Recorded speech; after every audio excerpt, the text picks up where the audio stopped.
James Hamilton, ¿cómo estás tú? Muy bien, muchas gracias por la invitación. Encantado. Yo, como cada vez que entrevisto a las personas que son las víctimas de Caradima, señalo que yo tuve un tiempo trabajando en la oficina de Juan Pablo Mosilla, el abogado de las víctimas de Caradima. Conozco el proceso, intervine en parte del proceso cuando me tocó estar ahí, por lo tanto, quiero hacer este disclosure para que si no considera que he tratado las preguntas como eventualmente usted consideraría que lo debiera tratar un periodista, en una de esas puede ser porque tenga un sesgo. Así es que, dicho eso, ¿qué significa, Jimmy, esta sentencia que es unánime de la Sala de la Corte de Apelaciones respecto de las reparaciones que debe entregar el Arzobispado de Santiago a cada uno de ustedes? Lo más profundo de la sentencia es algo que es inédito en Chile, y inédito también en la mayor parte del mundo, y es que se le atribuye la condición de garante a la Iglesia con respecto a todos los clérigos, o monjas o religiosas, de forma tal que, si bien es cierto, el sacerdote puede cometer un crimen de manera individual, el evitar que esto se siga produciendo o el descuido en buscar ayuda o reparación a las víctimas es responsabilidad de la institución por la cual esa persona está en ese lugar. Puede ocurrir lo mismo con un coronel de ejército, puede ocurrir lo mismo con un profesor de colegio. Entonces, se abre una puerta a la justicia y a la impunidad muy importante, porque este es un precedente clave donde ya no se va a aceptar hacer vista gorda en estas situaciones particulares que son generalizadas en realidad del abuso sexual de menores y adolescentes. O sea, se siente un precedente en el sentido de lo que tú estás diciendo, de que las situaciones individuales, si es que han sido amparadas por un Estado, en el caso de los agentes del Estado, o en el caso de la Iglesia, por personas que han debido sus movimientos y sus posiciones a justamente la institución eclesiástica, debe responder también, también en último término, la institución.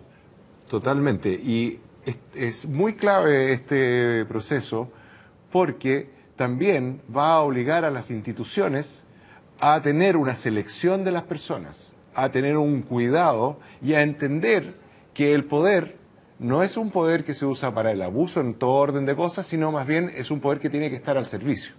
Del momento de que esta institución se le ha atribuido ese poder, lo que en el fondo le está atribuyendo es una gran responsabilidad.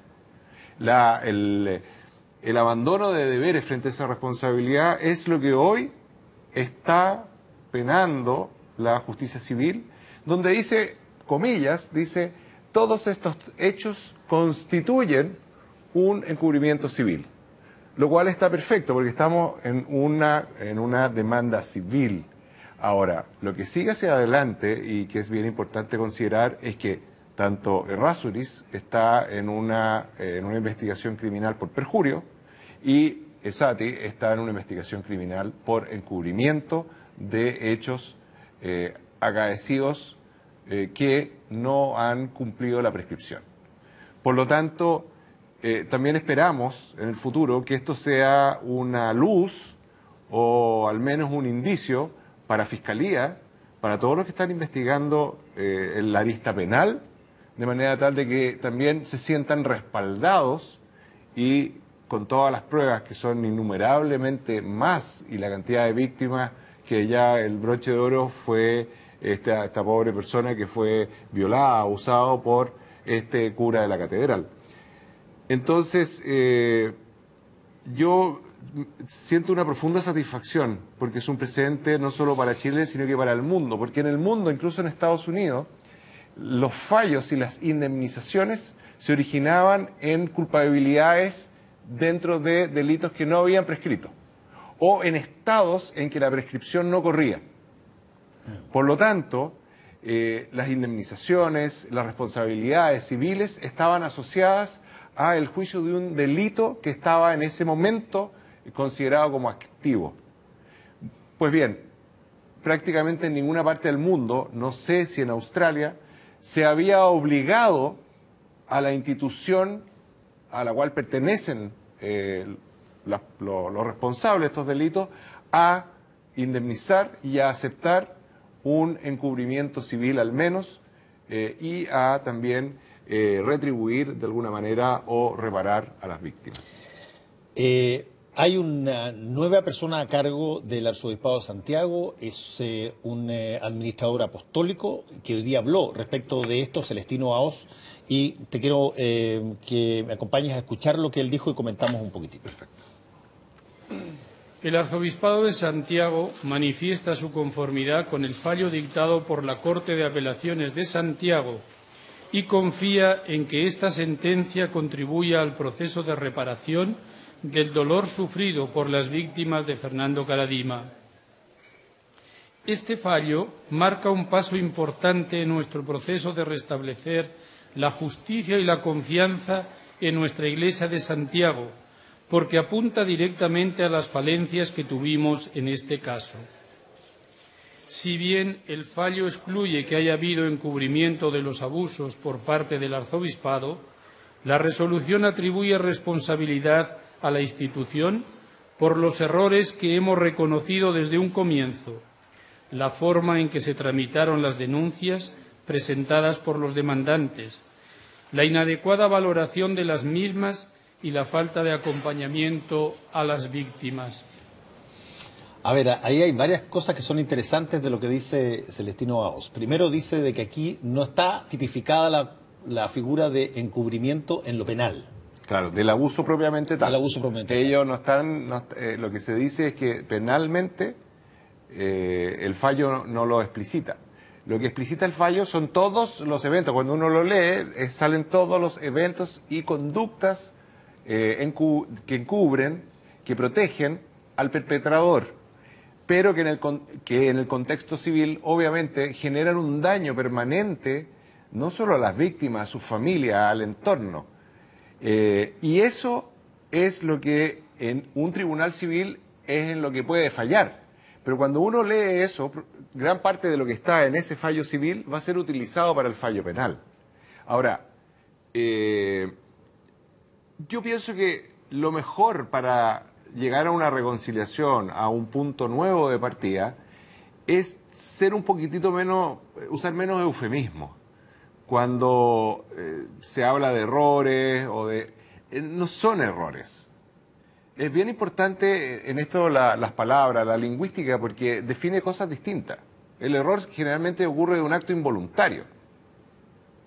La omisión también podría ser un acto involuntario, pero acá se demuestra en el escrito del fallo que hay acciones dirigidas de encubrimiento.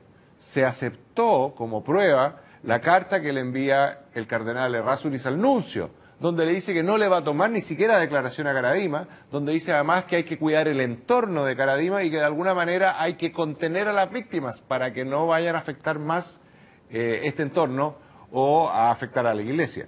Entonces, en esa carta que se toma como prueba, no solamente hay un acto premeditado, dirigido, sino que además está elevado a la máxima autoridad del Vaticano en Chile y además deja objetivada el hecho de que las víctimas hay que tener una actitud no de acompañamiento, no de ninguna de las cosas que dice Monseñor Aos, sino que dice que de alguna manera hay que contenerlas y alejarlas.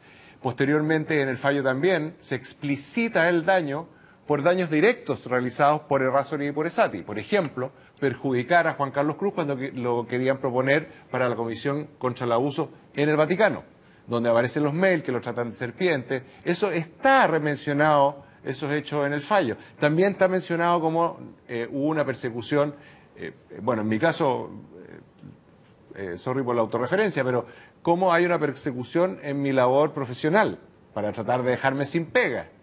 Eso también sale mencionado en el fallo y sale mencionado también las instituciones involucradas. Entonces, el fallo es bien objetivo, es bien claro. Entonces, lo que uno espera es que también haya un poco más de claridad en los términos. A ver, dentro de la claridad en los términos hay dos o tres partes que me imagino que les pueden haber llamado la atención. Una es que él dice que si bien esto no es la figura de encubrimiento, sí son los errores que nosotros denunciamos desde el principio. Reconocemos. Reconocemos desde el principio. ¿Desde cuándo se reconocieron los errores? Esos errores se empezaron a reconocer cuando fue el fallo Vaticano.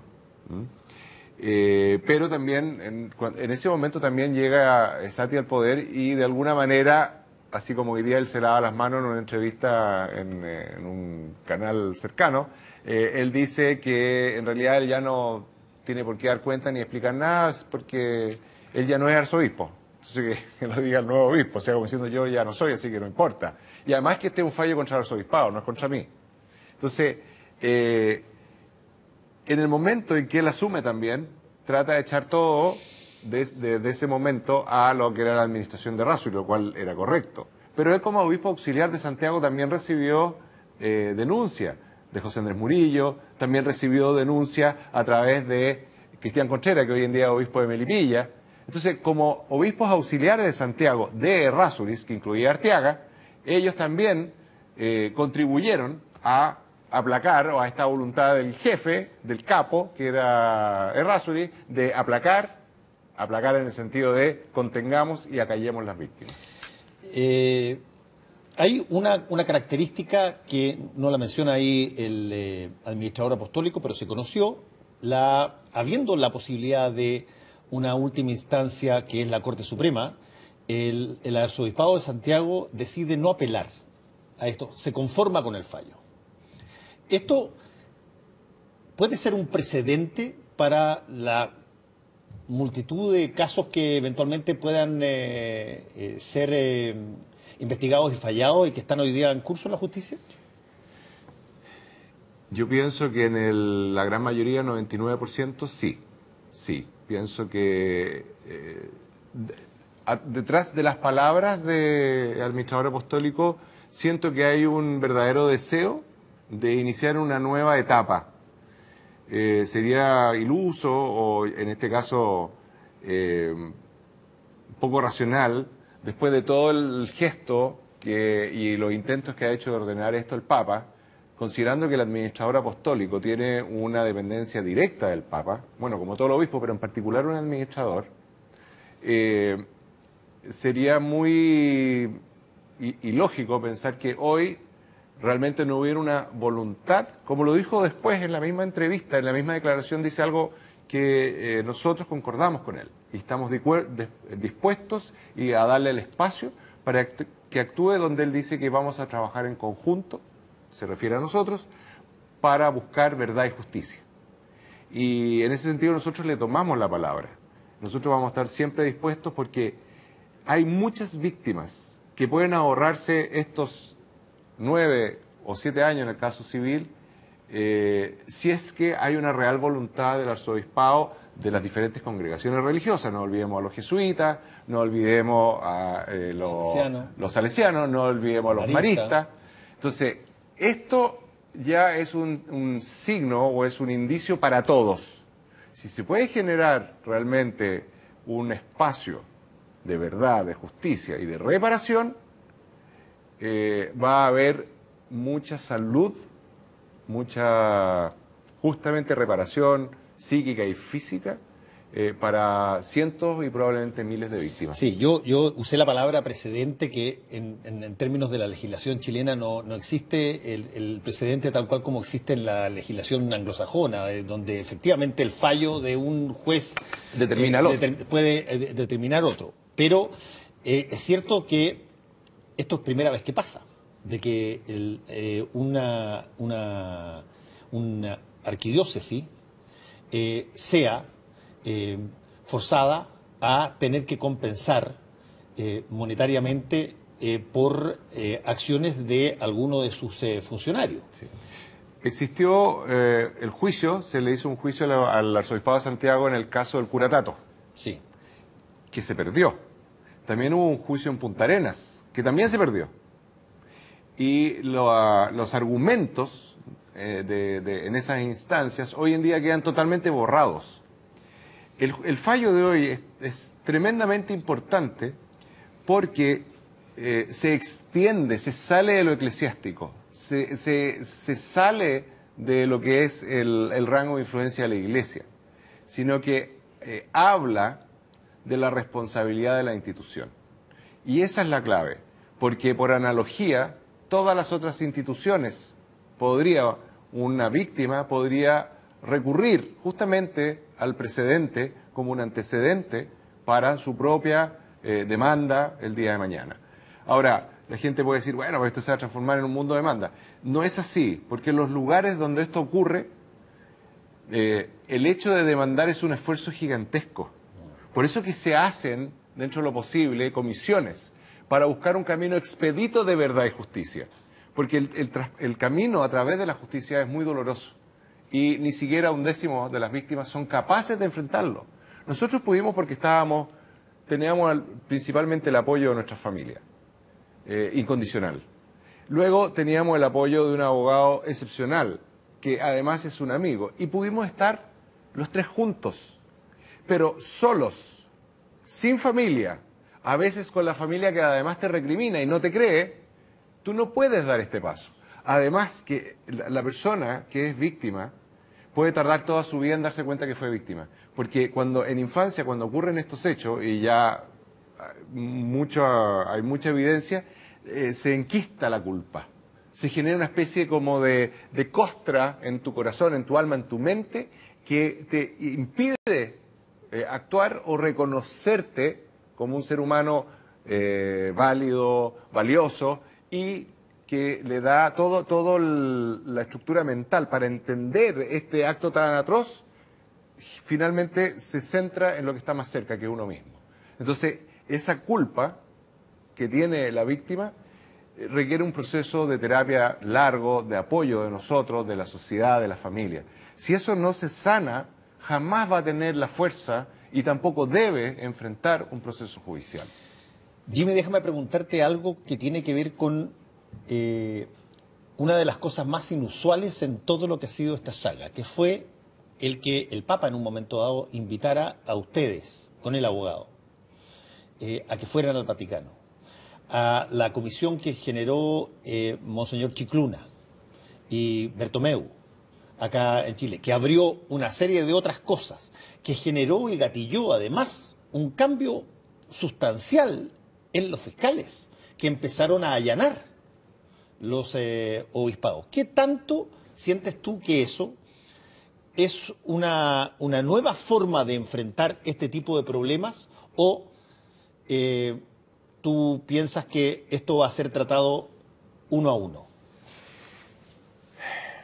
Hay ciertos actos en la vida que pueden ser de origen político, pueden ser de origen estratégico, pero en el momento en que se lanzan no tienen vuelta atrás y que generan efectos en cascada. Lo que hizo el Papa con nosotros es uno de esos actos que yo tiendo a pensar, por la evidencia de los hechos posteriores, que es un acto genuino. Y en eso, independiente del fin final de todo esto, se da un puntapié de partida a algo que no va a parar, porque ya vemos cómo en Perú se le cortó la cabeza al cardenal Cipriani, cómo está empezando a aparecer asociaciones de personas abusadas levantando la voz, denunciando. En Costa Rica ocurrió lo mismo con el arzobispo de la capital. Es más, hoy en día en Costa Rica ya se aprobó la extensión de la prescripción a, si no me equivoco, a 30 años. Entonces, todos los efectos que están ocurriendo acá son efectos que en todo el mundo de habla hispana están siendo vistos. Se han replicado. Y se van a replicar, porque son efectos virtuosos. Los efectos virtuosos no se detienen. Uno diría que las cosas negativas son las que no se... No, yo pienso que los efectos virtuosos tienen esa condición. ¿Y qué ocurre? Que curiosamente Chile, con lo que ha ocurrido hoy, se pone a la vanguardia del mundo entero. Porque los tribunales en Francia, que hoy en día se está recién destapando este drama, ha habido un éxodo masivo, apostasía de miles de franceses formales de la Iglesia. Está recién apareciendo el tema del abuso y está obviamente concentrado todo esto en todo lo que es el tema criminal. Pero recién con este fallo empieza a enfocarse en una cosa fundamental, que es el efecto reparador de la verdad y la justicia. La reparación No podemos tener, así como veteranos de guerra lisiados, que estén en las calles abandonados. Eso no puede ocurrir. Tenemos que tener como sociedad una reparación, porque al repararnos, en que la sociedad nos ayuda a repararnos, no solamente nos está reparando a nosotros, nos estamos reparando todos como sociedad. Y eso tiene un efecto virtuoso que, al estar la BBC tirando esto como noticia de primera plana, breaking news, al estar en Los Angeles Times en Estados Unidos como breaking news, al estar Brasil, Argentina, Perú, todo lo que es el periodismo mundial, hasta de la televisión estatal china nos entrevistaron en algún momento, es porque de alguna manera misteriosa, este efecto, que además tiene un efecto que se replica a otras reivindicaciones, a la reivindicación de la mujer, a la reivindicación del mundo gay, el mundo trans, que son orientaciones y que tienen igual dignidad que cualquier otro. Ni siquiera deberían de llamarse mundos de esto, mundos de lo otro, ni siquiera debiera haber adjetivos o calificativos para ello. Todo eso, de alguna manera, es porque en lo profundo, ¿qué es lo que hay acá? Hay una rebeldía contra el abuso. Y el abuso, en su origen, tiene que ver con el poder, tiene que ver con la perversión del poder, que te lleva en los sacerdotes a un abuso psicológico, a un abuso espiritual, para luego pasar al abuso sexual. Esto es una cascada. El abuso, de los abusos más tremendos, el que puede ocurrir en el hogar, ¿no es cierto? Los papás que abusan de las hijas. Eso es terrorífico. Es como lo ha declarado Naciones Unidas, es una tortura. Entonces, estas reivindicaciones yo siento que es... Yo le comentaba a mi señora que está aquí presente, a Valeria, y yo le decía, yo quisiera dejar de esto que salieran dos precedentes para todos, que todo este dolor diera un fruto. La imprescriptibilidad y que quedara una marca donde le va a doler a la Iglesia. Porque lamentablemente hoy, por lo que vamos a ver, la Iglesia va a estar más preocupada de cuidar sus lucas que de estar preocupada de las víctimas. Y esperamos que hoy, no sabemos cuál va a ser la motivación final, pero que obligue a que haya una preocupación sobre prevenir y luego, si es que ocurre, sobre las víctimas. Tú mencionaste la imprescriptibilidad y hay un proyecto de ley que se ve ahora, esta semana, o la próxima semana, justamente por lo que se denomina en términos, si tú quieres, más coloquiales, el derecho al tiempo. Está planteado en el Congreso, se va a votar su característica. ¿Y qué significa desde ese punto de vista que eventualmente eso pueda ser legal, que pueda ser parte de algo que invoquen todos los chilenos si lo necesitan hacer? El derecho al tiempo tiene un simbolismo brutal, porque habla de una circunstancia particular de este tipo de crímenes. Son crímenes que se ejercen sobre personas en las cuales su desarrollo psíquico, físico, no se ha completado.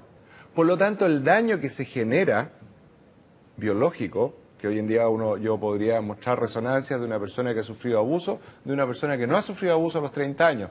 Y uno ve cómo la corteza prefrontal está atrofiada, cómo el hipocampo está atrofiado, cómo hay un daño que además es permanente, porque la persona que ha sido abusada hasta que no se da cuenta de entrar en un proceso de reparación, el daño es lo que se llama un feedback negativo, va increciendo. Y es un daño que no se ha delimitado.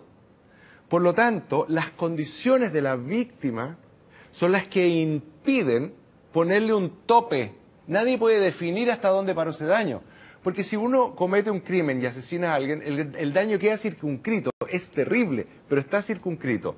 El daño a la tortura no queda circunscrito, porque las secuelas psicológicas, que también son físicas en el tiempo, no se detienen. Entonces, es lo que hemos llamado el crimen en evolución. Es como que te pegan una bala que sigue moviéndose dentro de tu cuerpo causando daño. Entonces, las condiciones de la víctima, que hoy en día ya tenemos claras, impiden que el proceso legal clásico pueda ejecutarse. Porque en el proceso legal clásico no había ningún conocimiento. Estaba escindido de la ciencia, estaba escindido de la medicina. Hoy en día la mayor cantidad de los profesores de la escuela y las facultades de leyes no tienen ni idea de esto. Son personas ignoras de todo esto. Entonces, en base a la evidencia, se genera una situación distinta, excepcional. Y por eso se plantea la necesidad de la imprescriptibilidad, porque no hay manera de definir cuándo se detiene ese daño y porque hay otro elemento de la víctima, que el tiempo de la víctima para poder ejecutar la denuncia es un tiempo que queda en suspensión.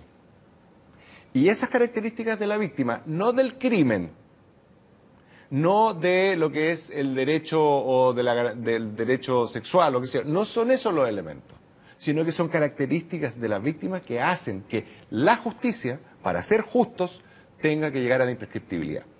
Ahora, si nosotros fuéramos realmente justos con las víctimas, tendríamos que hacer esto, partirlo hacia atrás, porque hay miles de personas que requieren dentro de su proceso de sanación, para descubrir que son víctimas o por lo menos asentar eso, necesitan que una justicia mayor, alguien que debiera ser ecuánime, pueda dictaminar y decir: usted fue violada, usted fue abusada de pequeña, esto queda establecido.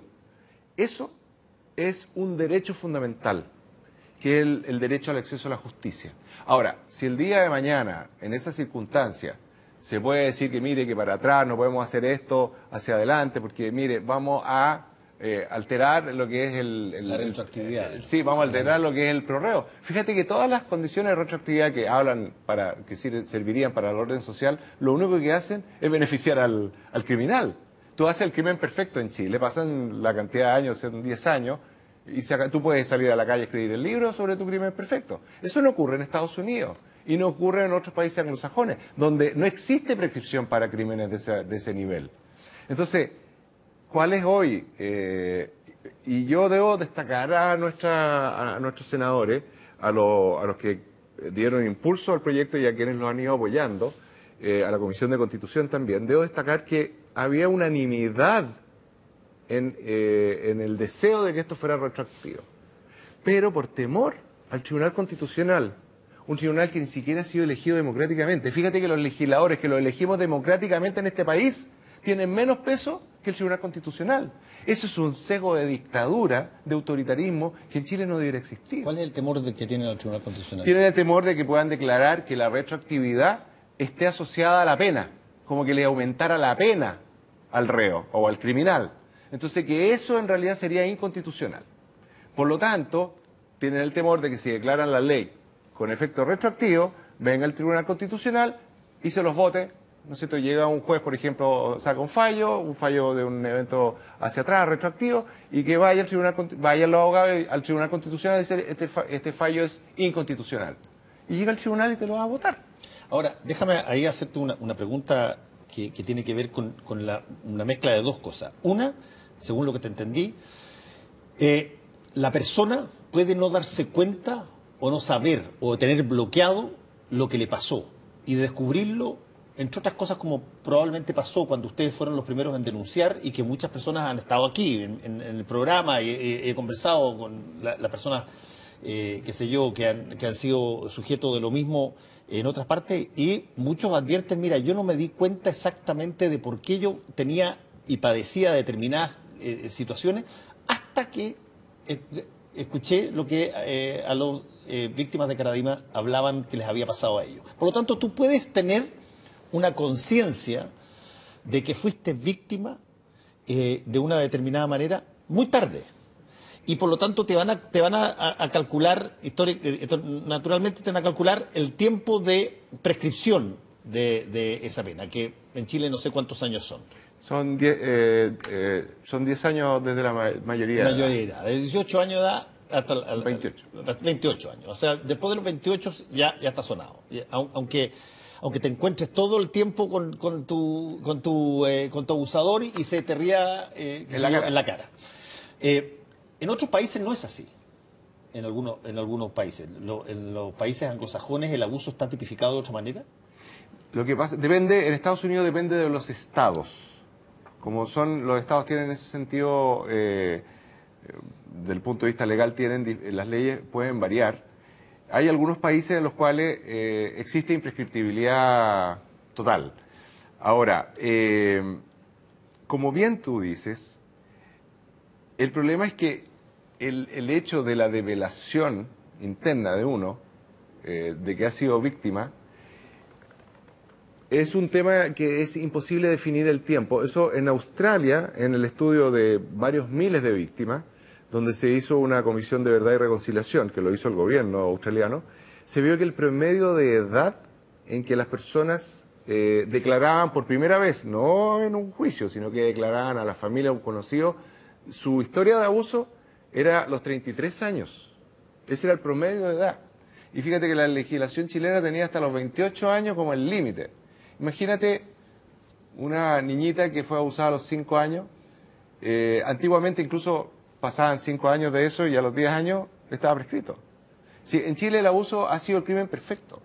Y lo otro que también es muy importante este fallo y estas leyes que se vienen, es porque cuando uno ve que el tema del abuso clerical es una cosa tan extendida y uno ve que estos mismos sacerdotes eran los que influenciaban y de alguna manera eran los consejeros de muchas familias de todo índole que iban a contarle probablemente el papá que había abusado a la hija, porque andaba con el grado de culpa. Es como el marido que le pega a la señora y que al día siguiente le compra flores y le pide perdón de tantos perdones hasta que la mata.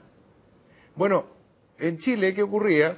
Que tenemos a todos estos sacerdotes, muchos eminentes, ¿qué consejo le irían a dar a este papá que abusaba si ellos estaban abusando? Bueno, vaya, rece, trate de cambiar, haga un esfuerzo. ¿Tú crees que lo mandaban directo al psiquiatra y le decían, oiga, usted tiene que separarse, se tiene que ir a vivir solo, usted tiene que ir a autodenunciarse? No, eso nunca ocurrió.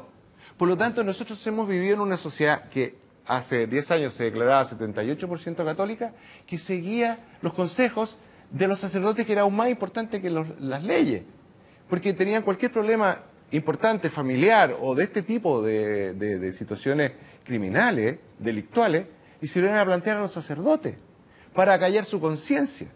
Entonces tenemos culturalmente arraigada esta forma católica de alguna manera de perpetuar una perversión.